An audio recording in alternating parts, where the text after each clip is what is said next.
और सबके बच्चा पिज़्ज़ा और पास्ता खाइल भुला जाइए हम लोग अगर एक बार टेस्टी सा नाश्ता उन लोग के आप खिला दें। केवल 7 से 8 मिनट के अंदर ये बहुत ही स्वादिष्ट सा नाश्ता सिर्फ 2 चीज़ों से हमने के बना के तैयार करब जा और बहुत ही टेस्टी, बच्चन के तो बहुत पसंद आवेला। आप सब लोग ज़रूर ट्राई करिए और पसंद आई तो लाइक शेयर सब्सक्राइब करिए। तो चलिए शुरू करते नहीं जा। एक बाउल में हम इसकी थोड़ा सा चावल ठंडा करके ले लेता नहीं तो अच्छी तरह से जब चावल ठंडा रही ना तभी आप ओकर यूज़ करी। तो हम चावल ले ले बनी, आप चाहें तो एकरा के पीस भी सके नहीं ग्राइंडर में। पोटैटो मैशर के मदद से अच्छे से एकरा के हम मैश कर लेते हैं। अच्छे से जब मैश हो जाए ना तब हम इसके डाल देव आलू। तो 3 उबला हुआ आलू हम एकरा में मैश कर लेब और दोनों के अच्छे तरह से मिक्स कर लेवे के बाद अच्छी तरह से मिक्स करला के बाद एकरा में कुछ स्पाइसेस ऐड कल जाई। तो सबसे पहले हम इसकी डालते हैं 1.5 चम्मच के करीब भुना हुआ जीरा और जीरा के साथ हम इसकी काली मिर्च के यूज़ करब। तो आधा छोटा चम्मच हम काली मिर्च डाल देते हैं। काली मिर्च के साथ साथ ही हम इसकी चिली फ्लेक्स के यूज़ करब। तो 1 छोटा चम्मच के करीब चिली फ्लेक्स डाली, साथ ही में काला नमक के यूज़ करे के बाद नॉर्मल नमक भी आप डाल सके नहीं। तो आधा छोटा चम्मच काला नमक डालते नहीं, थोड़ा सा नॉर्मल नमक भी डाल देते नहीं और एक साथ हम इसकी सूजी ऐड करब।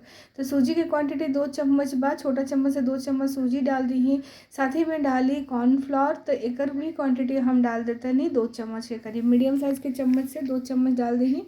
और अब एक के अच्छे से मिक्स कर लेवे के बाद अच्छी तरह से मिक्स हो जाए चारों तरफ से। अगर आप चाहते नहीं तो जी को सब्जी के भी यूज़ कर सके नहीं, बट हम एक के बिना सब्जी के बने ले बनी।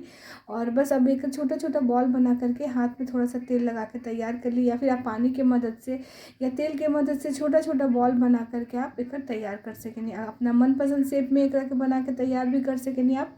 अब देखिए जी कुछ बॉल्स हमारे तैयार हो गई बात। तो अब हम कढ़ाई के अच्छे हीट पे गरम कर देनी और जब कढ़ाई गरम हो जाए एक एक करके बॉल्स ऐड करी और एक अच्छा कलर आवे तक आप एक के डीप फ्राई कर लिया। आप सेलो फ्राई कर सके नहीं, आप माइक्रोवेव में एक डाल सके नहीं। बहुत ही बढ़िया सा नाश्ता बन के तैयार हो जाए।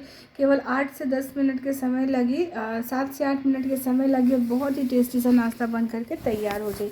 एक अच्छा कलर आवे तक आप एक फ्राई कर ली। पूरा बैच फ्राई करे में करीबन 2 से 3 मिनट के समय लगे और जी आप देख सकें नहीं कितना बढ़िया टेस्टी सा नाश्ता बन के हमने के तैयार हो गया। बच्चन के टिफ़िन में दी ही गर्मा गर्म चटनी या सॉस के साथ एंजॉय करी।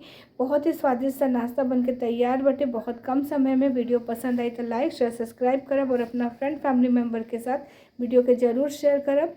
और अगर हमारा चैनल पर नया बनी जाए तो जल्दी से जाके सब्सक्राइब कर ली, साथ ही में बेल आइकन भी दबा दी जेकर से वीडियो के नोटिफिकेशन आप सब लोग के सबसे पहले मिल जाए। और कमेंट जरूर करी कि आप सबके हमारा रेसिपी कैसा लगा था और अगर अच्छा लगा था तो एक लाइक जरूर कर दे। फिर मिलते नहीं ऐसे टेस्टी रेसिपी के साथ, तब तक अपन बहुत बहुत ध्यान रखो। जब बाय।